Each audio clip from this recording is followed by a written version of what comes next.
Depuis le début des printemps arabes, le terme de salafisme est apparu dans notre vocabulaire politique, religieux, voire notre vocabulaire géopolitique. La connotation n'est pas très bonne, mais de quoi parle-t-on au juste? Sait-on exactement ce qu'est le salafisme? Alors nous allons vous donner quelques éléments de réponse, abordés sans a priorisme, et pour cela nous avons convoqué l'histoire, la géographie et les pratiques. Voici la péninsule arabique en 632, date de la mort du prophète Mahomet à Médine. Le terme salafisme vient de l'arabe salaf al-sali, qui signifie pieux ancêtre, et cela désigne la génération des compagnons du prophète et les deux générations qui lui succèdent. Les salafistes considèrent que seul cet islam est véritable. C'est donc pour retrouver cet âge d'or qu'ils tentent de ressembler aux compagnons du prophète en les imitant, par exemple en portant la barbe et la camis, qui doit dénuder les chevilles par souci de modestie. Le salafisme est une doctrine idéologique de la branche sunnite.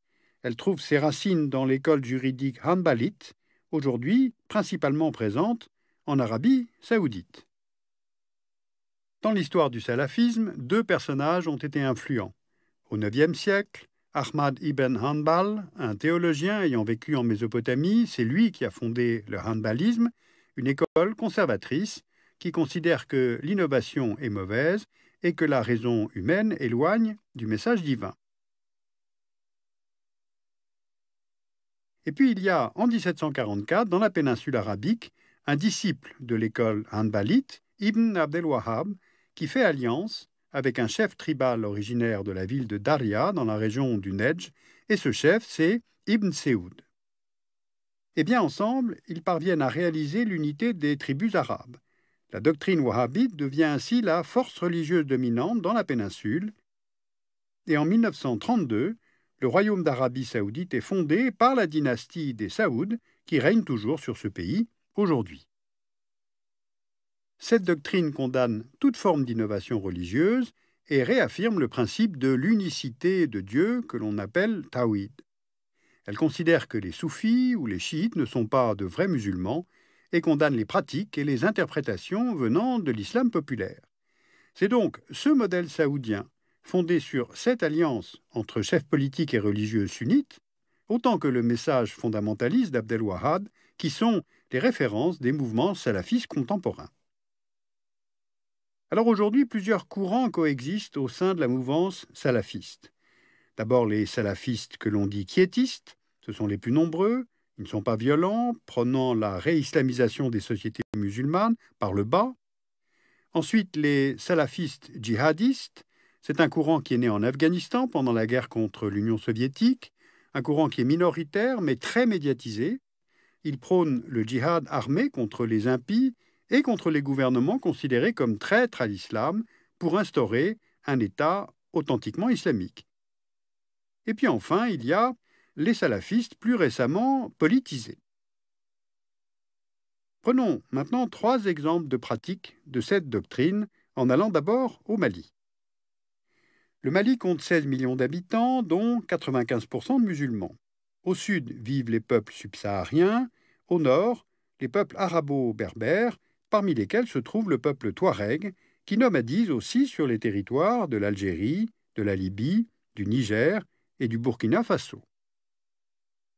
Au Mali, depuis l'indépendance du pays en 1960, les Touaregs s'opposent à leur incorporation dans le territoire malien et accusent Bamako de les avoir marginalisés.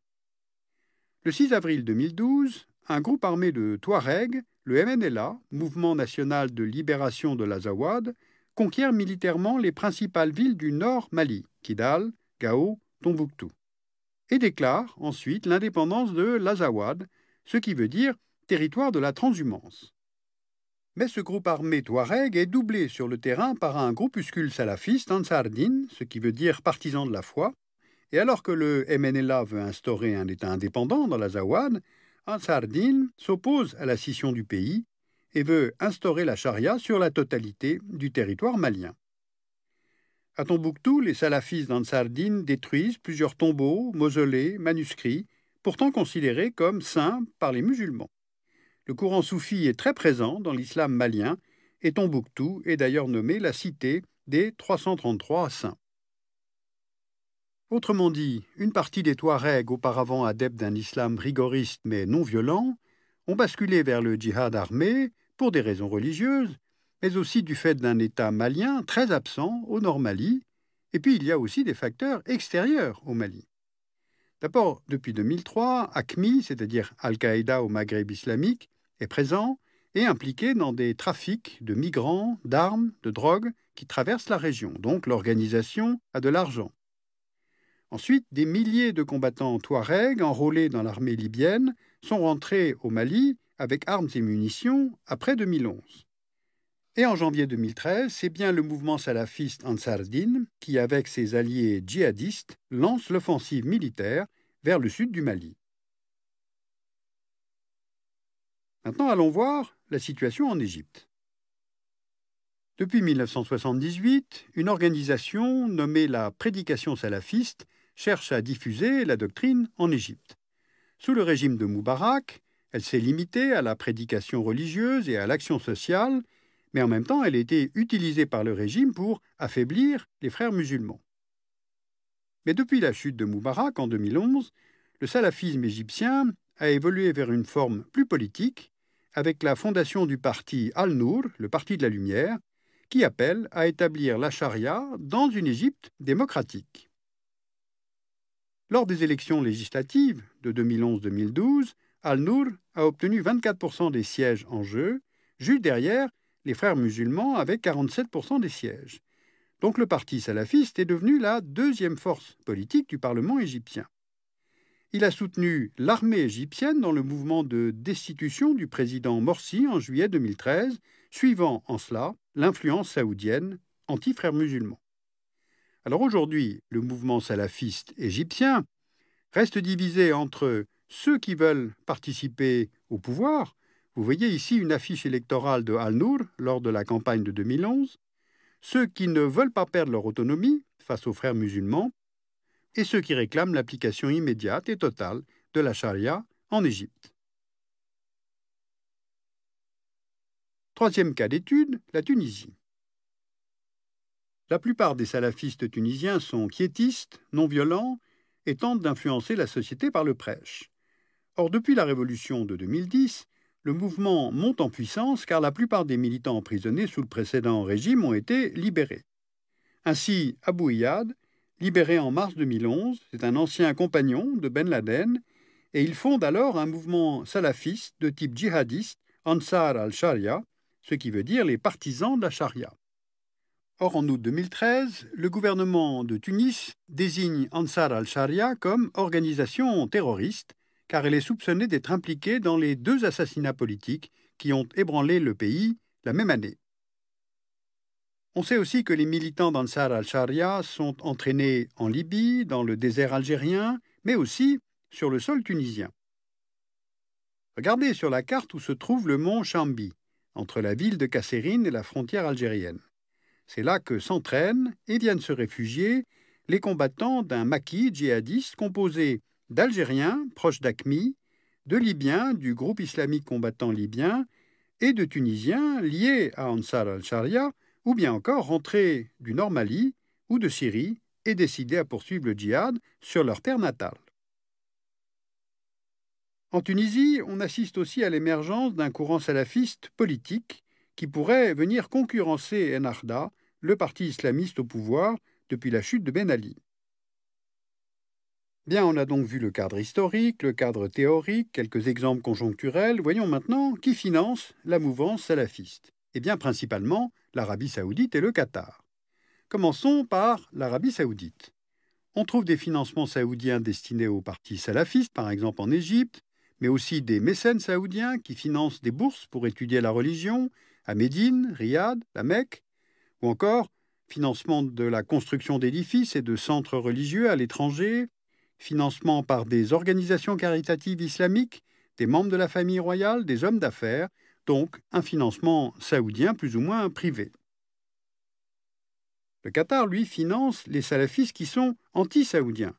Au Nord Mali, par exemple, le Qatar apporte son soutien financier et matériel à Ansar Dine via l'organisation du Croissant Rouge qatari implantées au Mali. Des forces spéciales qataries seraient aussi sur place pour assurer l'entraînement des recrues dans Sardine. Mais le Qatar finance aussi les frères musulmans en Égypte, ce qui s'oppose bien sûr à la stratégie saoudienne.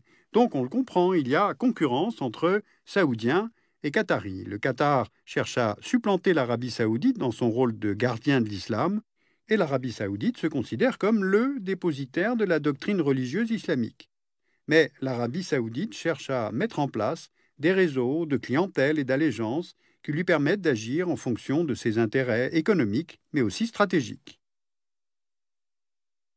Alors on l'a compris, au Maghreb, au Machrek, les printemps arabes ont ouvert de nouveaux espaces politiques qui n'existaient pas avant, donc il y a débat chez les salafistes. Faut-il poursuivre simplement la prédication ou participer au pouvoir?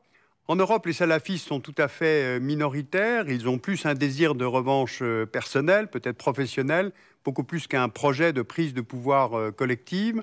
En France, ils sont quelques milliers sur à peu près 5 millions de musulmans.